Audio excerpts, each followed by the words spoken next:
Hai murid-murid tahun 4, apa kabar semua? Cikgu berharap anda semua berada dalam keadaan yang sihat. Baiklah, hari ini 15 Februari 2021, hari Isnin.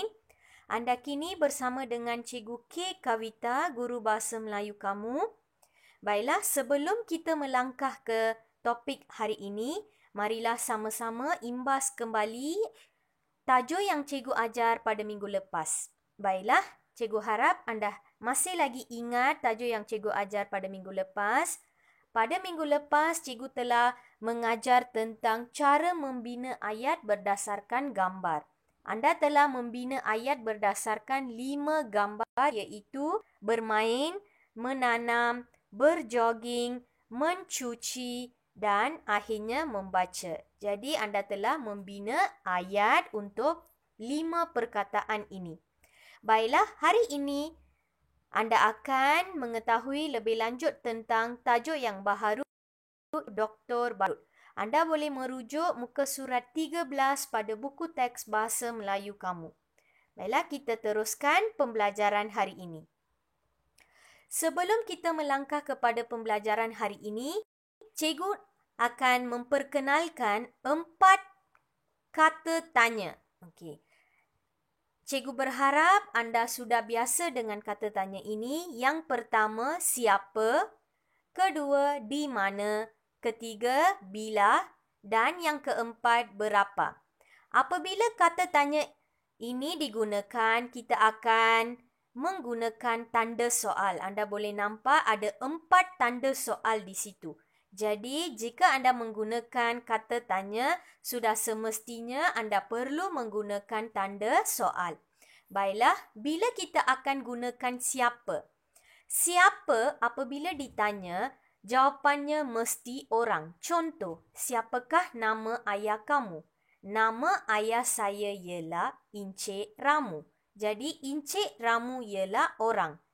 Yang kedua, di mana? Apabila kata tanya di mana digunakan, jawapannya mesti tempat. Contoh, di manakah kamu tinggal? Rutra, saya tinggal di Taman Manika Wasagam. Taman Manika Wasagam ialah nama tempat. Jadi, apabila kita menggunakan di mana, jawapannya mesti tempat. Nombor 3, bila. Apabila kata tanya bila digunakan, jawapannya mesti menunjukkan masa atau waktu. Contoh, bilakah hari jadi kamu? Hari jadi saya pada bulan September.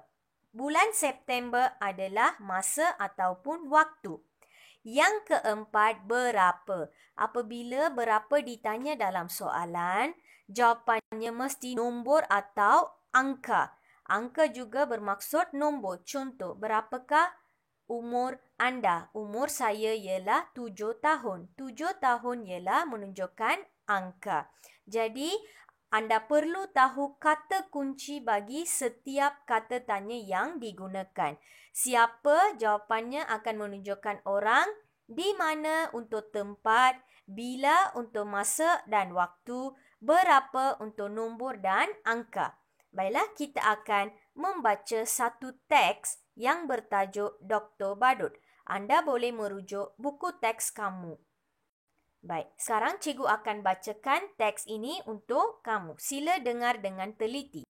Dr. Badut. Chun Wei ialah Abang Chun Han. Beliau berusia 22 tahun dan sedang menuntut di sebuah kolej perubatan. Semasa cuti semester, beliau suka melakukan kerja amal.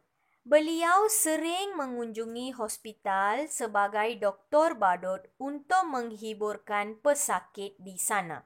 Baiklah, hari ini cikgu memberikan 5 soalan berdasarkan petikan satu ini sahaja. Anda tidak perlu membaca petikan lain, hanya membaca petikan satu ini sahaja untuk menjawab soalan yang diberikan.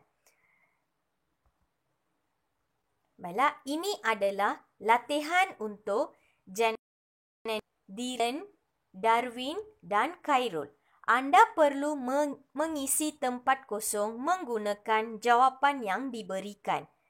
Dengar dengan teliti, anda hanya perlu buat latihan ini sahaja.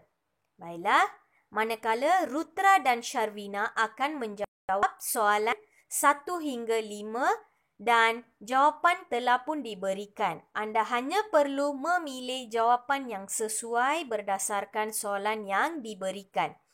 Di situ, cikgu telah pun mewarnakan kata tanya menggunakan warna merah. Jadi, apabila siapakah ditanya dalam soalan, jawapan mesti orang. Anda perlu cari jawapan yang ada nama orang. Nombor 2, berapakah? Kalau berapakah, jawapan mesti menunjukkan nombor. Jadi, cari jawapan yang ada nombor. Anda perlu menggunakan kata kunci yang masa menerangkan nota untuk menjawab soalan ini. Cikgu berharap anda faham penerangan cikgu. Jika ada sebarang masalah, anda boleh menghantar pesanan ringkas kepada cikgu ataupun bertanya kepada cikgu. Sekian, terima kasih.